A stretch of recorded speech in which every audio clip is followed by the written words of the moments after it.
everybody in Brookago. We have a fantastic new episode of Spawn on Me Plays. We are rocking with the one, the only creative director on Phantom Abyss, Ben Marrinan.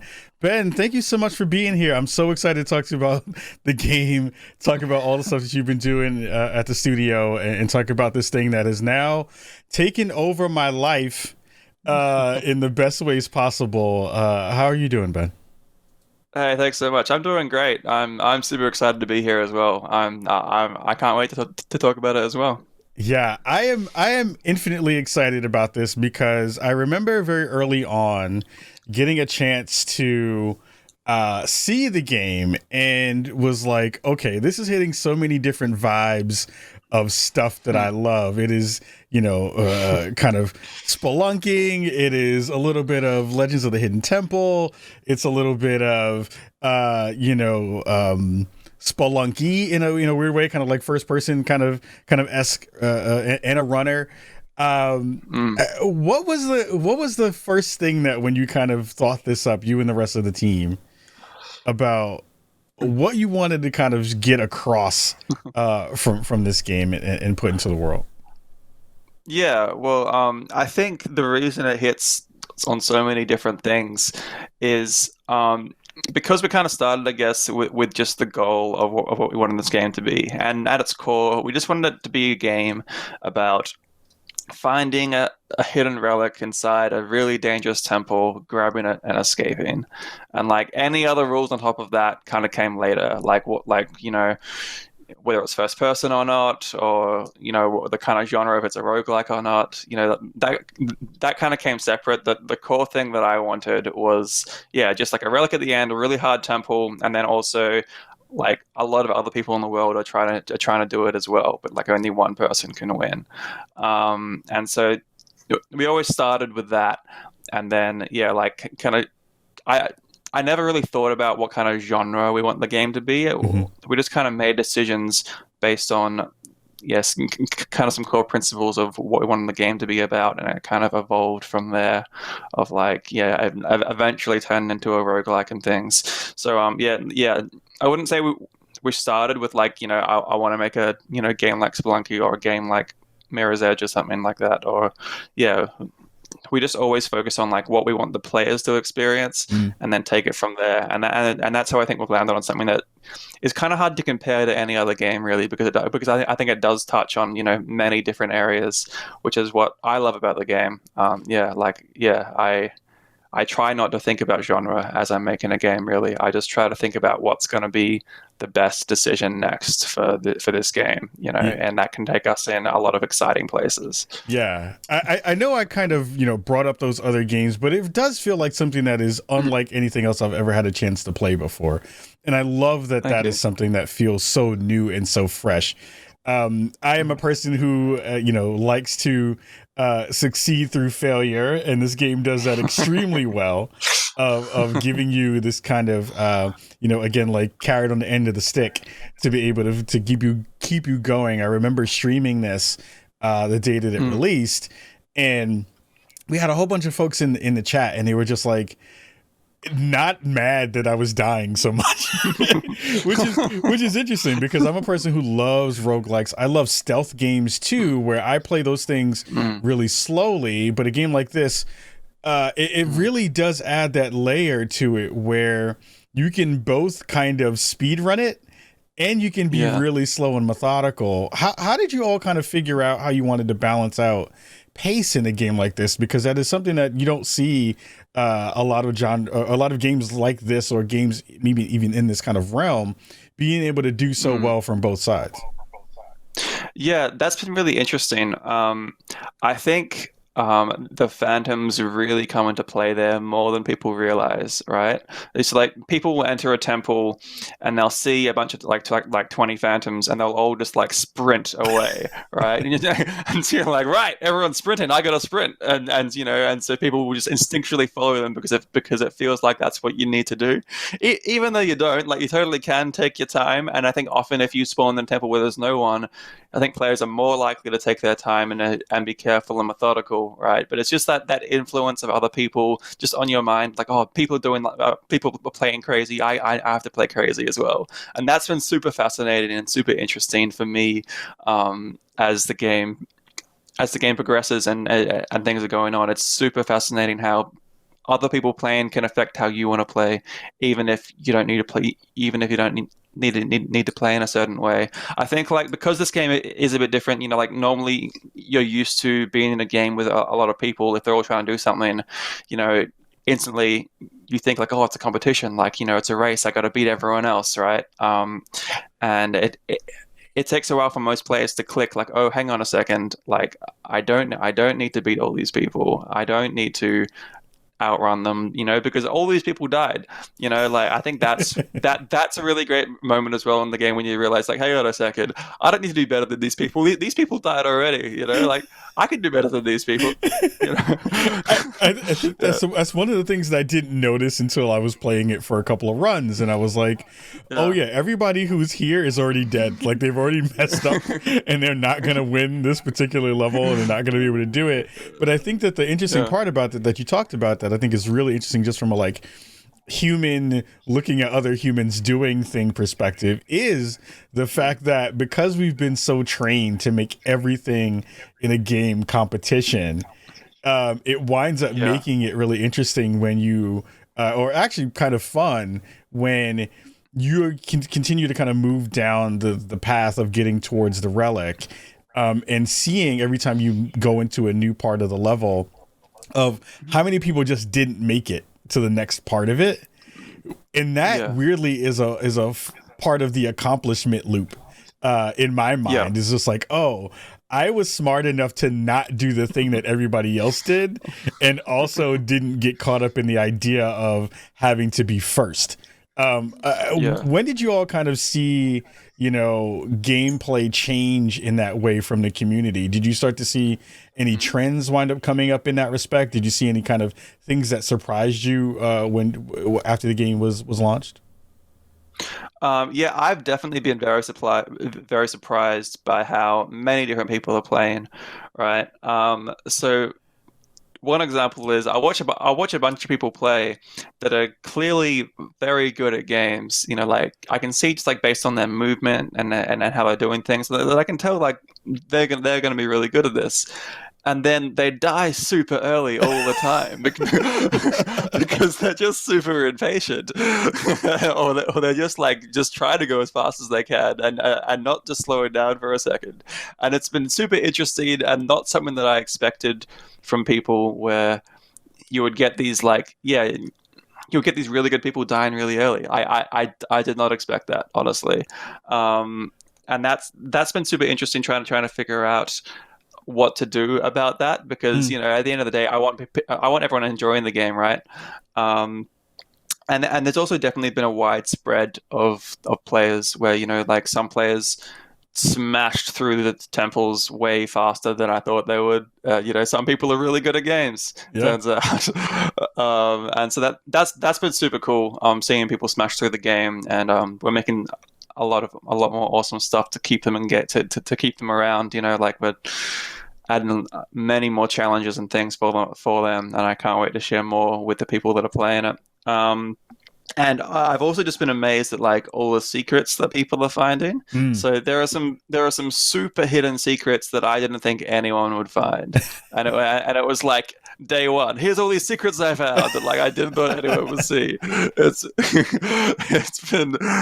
been super cool, and then.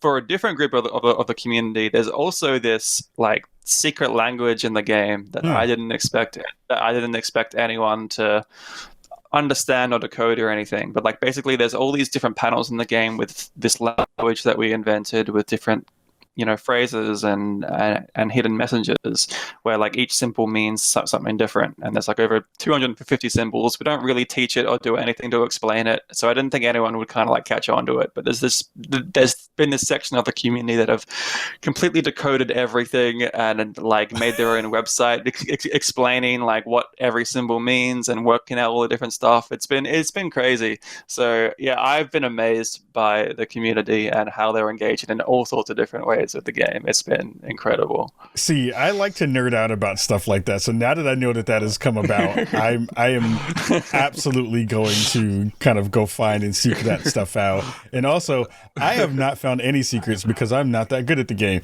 So I will say that out loud in the beginning to say, we're going to play a little bit in the second half of the show, but it's, I am learning really slowly of how to kind of maneuver through the spaces and all the kind of little things that maneuver within the game.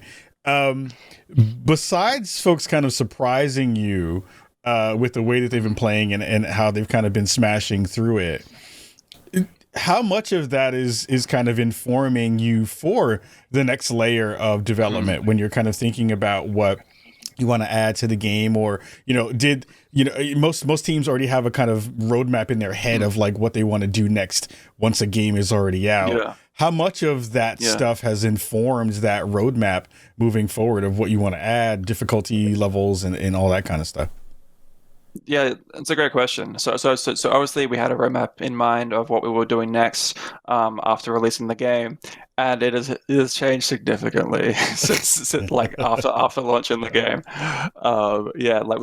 We definitely had this whole plan of various updates that we were going to do that were all themed to various reasons and like different content updates that we were going to do. But then, I guess people definitely smashed through the content faster than we thought, and so we're definitely reacting a bit to what everyone wants more than what we had planned, right? And so like we're now looking at really increasing the content for people that are finishing it, and also just increasing the content a lot more in the first area to keep things much more varied and fresh. And so it's changed a lot. Like our big changes that we have in mind haven't changed, so currently there's 3 areas in the game. We're adding 2 more. All that is remaining the same. Like kind of the bigger plans are there, but definitely over the next 3 to 6 months, the stuff we're doing next isn't what we had planned, but I think it's better for it, and I'm really excited for the new stuff we're doing. Before we get into some gameplay stuff, I do want to ask about, you all went early access for the game, which was really interesting too. What did you learn in that kind of process of going early access? Because a lot of teams either kind of are really they're excited at first, and they find that there's maybe not necessarily folks kind of come to the game in the way that they had hoped. But I remember when early access hit, everybody on my timeline freaked out because they were like, "Oh, I'm gonna get a chance to play this early. I've been looking forward to this." What was the reaction, and what was the kind of community reaction to you all going early access?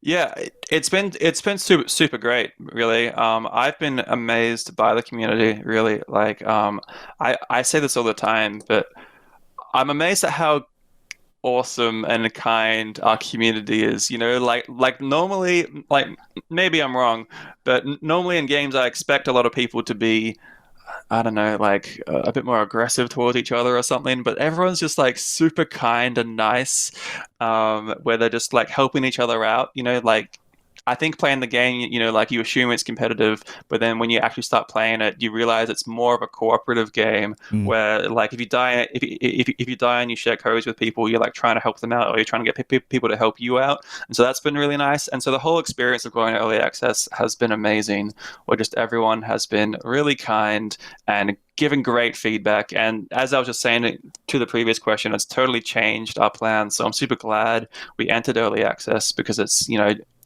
definitely changing the game for the better, because that's all we wanted to do, was make the best game possible, right? And it's definitely done, it's definitely gotten a great reception with a lot of people playing it, and yeah, I am super glad we entered early access so that we can just change it based on what people are saying and what people want, and just turn it into the best game that we can make.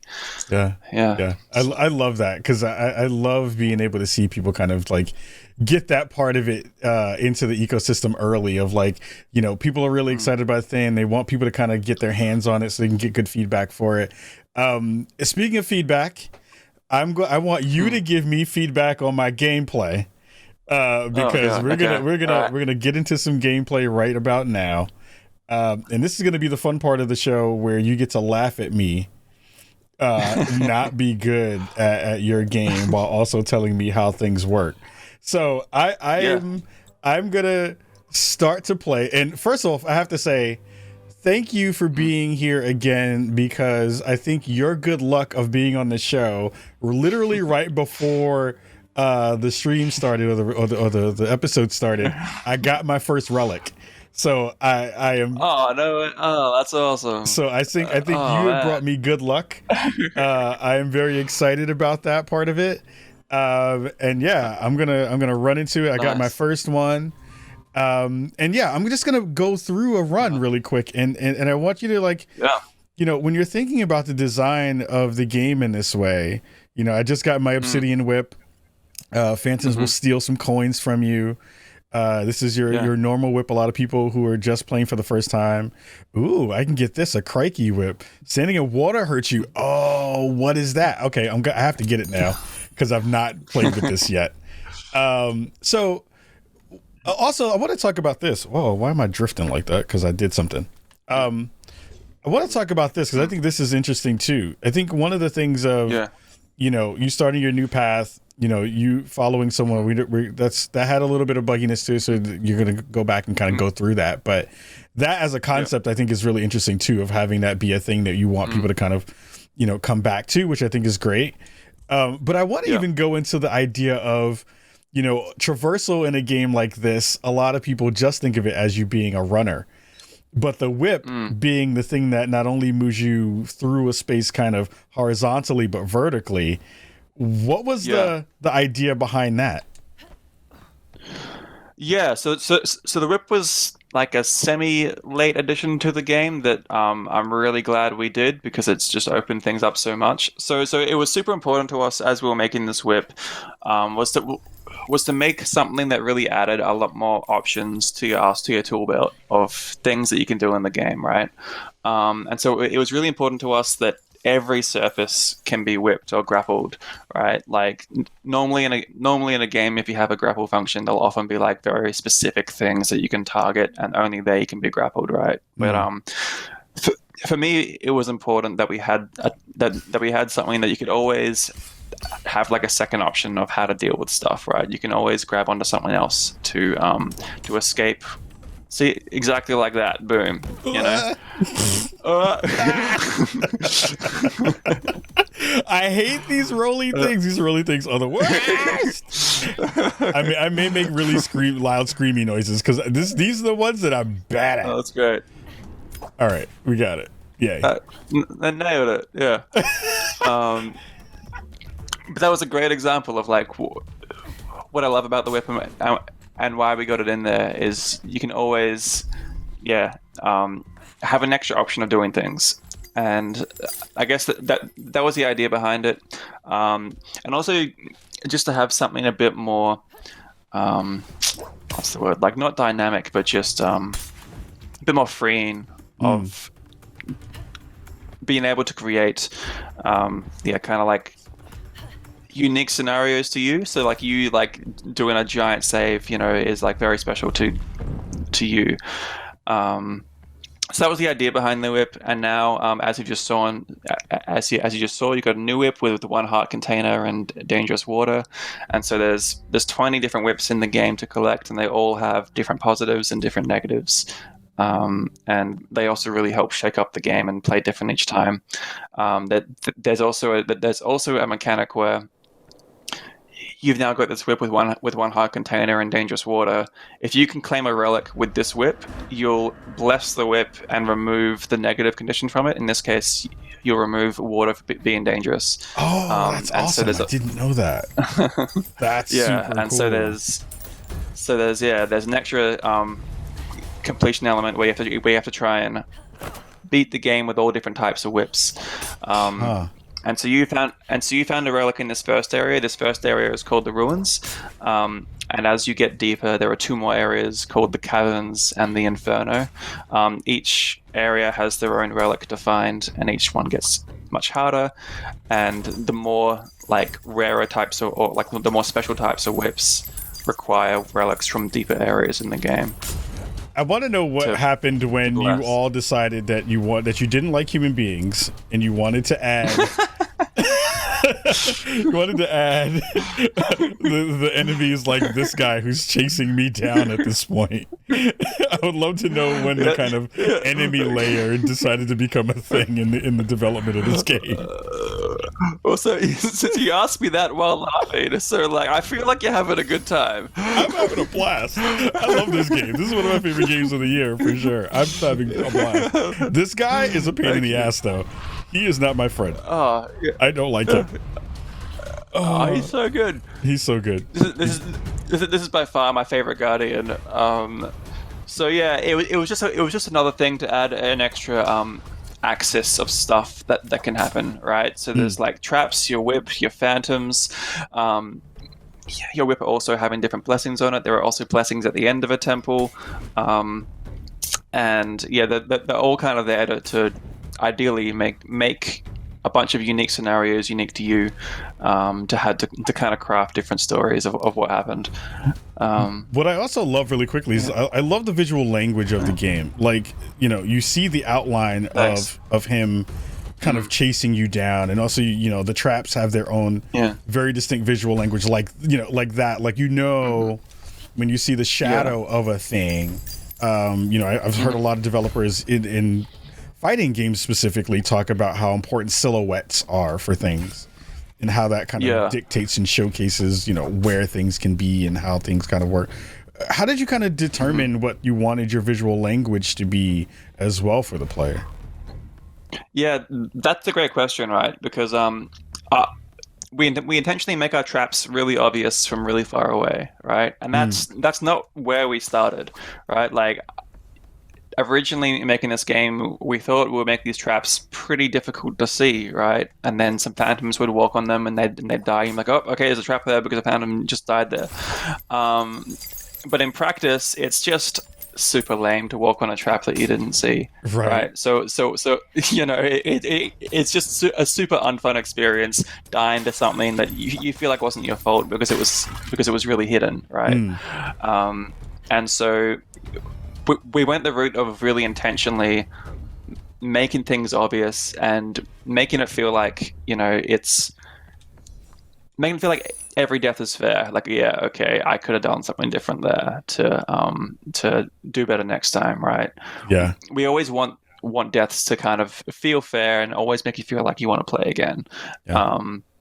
And so kind of what I try to do is put a lot of the challenge inside of the player's head, right? So like that Guardian chasing you is a great idea, where he might be, like 20 meters away, be like, oh my god, I have to hurry, and then you'll like die on something, even though he's not, gonna kill you this second. You still panic in that second and die, and like those to me are really great deaths because it was you freaking out that killed you, not like the game being too mechanically difficult or being unfair to kill you.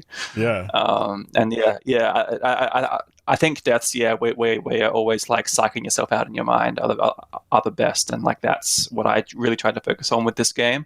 The biggest influence I had for this game wasn't a game that anyone expects. It wasn't Spelunky or Dark Souls with ghosts or Mirror's Edge or anything like that. Biggest influence I had was an old Flash game that I can't remember the name of. I played it in like maybe 2009, something like that, where you would jump from one rooftop to another. It's not Counterbolt. It's it's like this game where you would say like, all right, you have to jump from this rooftop to that rooftop, but you only get one chance to do it, you know. Oh, interesting. Okay.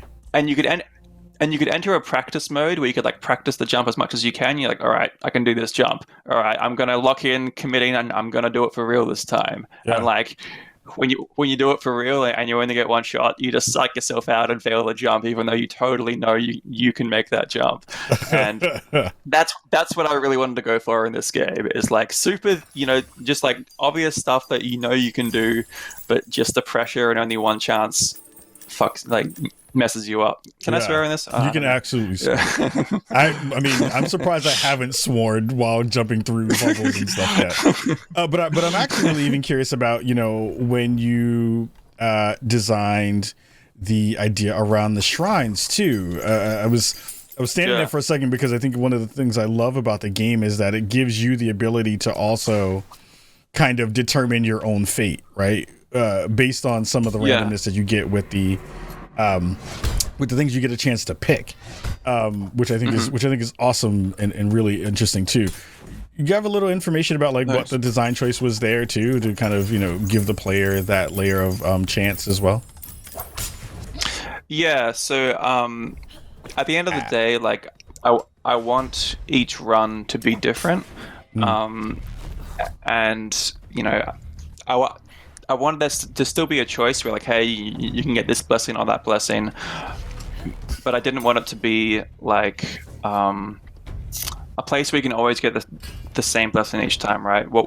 So I always wanted you getting different things so to affect your run in different interesting ways, while also like having a reason to scour each temple for as much gold as possible, because the more gold you find, the more you're rewarded with getting new upgrades, and you definitely need some of these powers as you get much deeper into a temple, as traps get more insane, as guardians get stronger.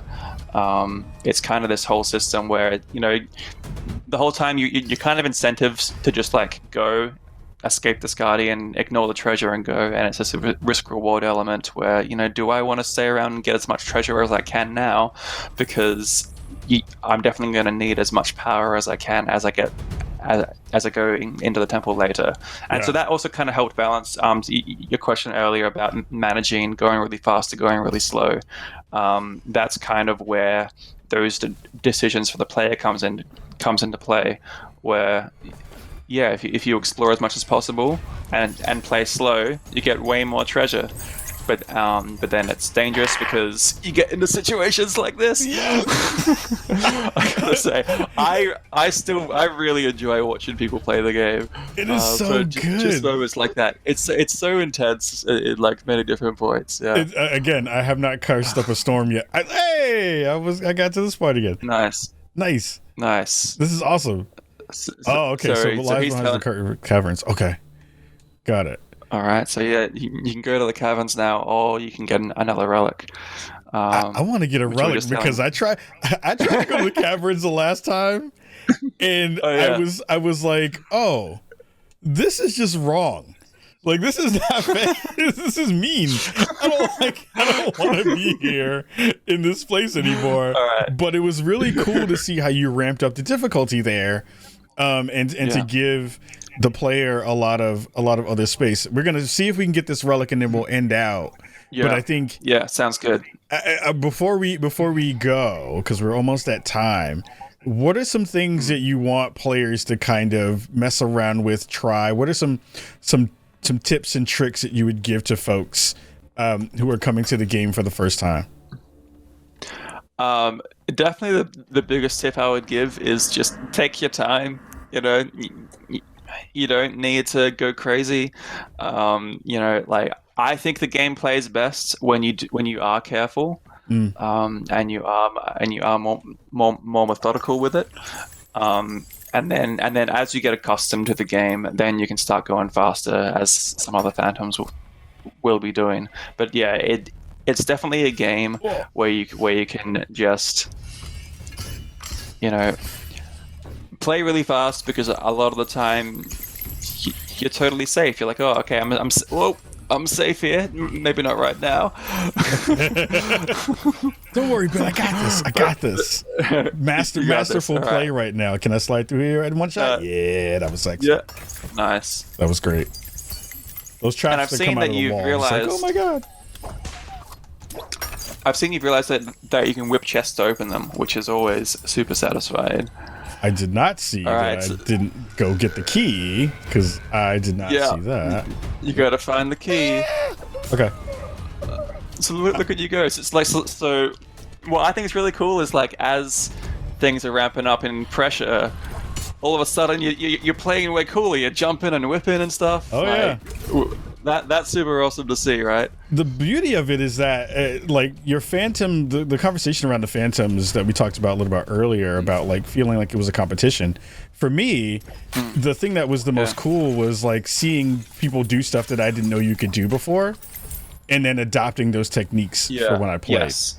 That to me was the coolest part of all of that. And that's totally intentional. There's all sorts of different tricks that we intentionally don't teach you, like that you can whip traps to pause them, or that you can what are some other things? Or that you can whip certain objects to like avoid them and jump over different things. Yeah, there's all sorts of different tricks that you can do that we intentionally don't teach you, because I think it's best learning from other players for sure, and that you want to follow other people and see what really good players do. I mean, like that's the same in other games, right? Where you see players playing really well and learning from that and doing it yourself. And I definitely wanted to capture that in this game too. Again, we're out of time for this episode of Spawn on Me Plays. Mm-hmm.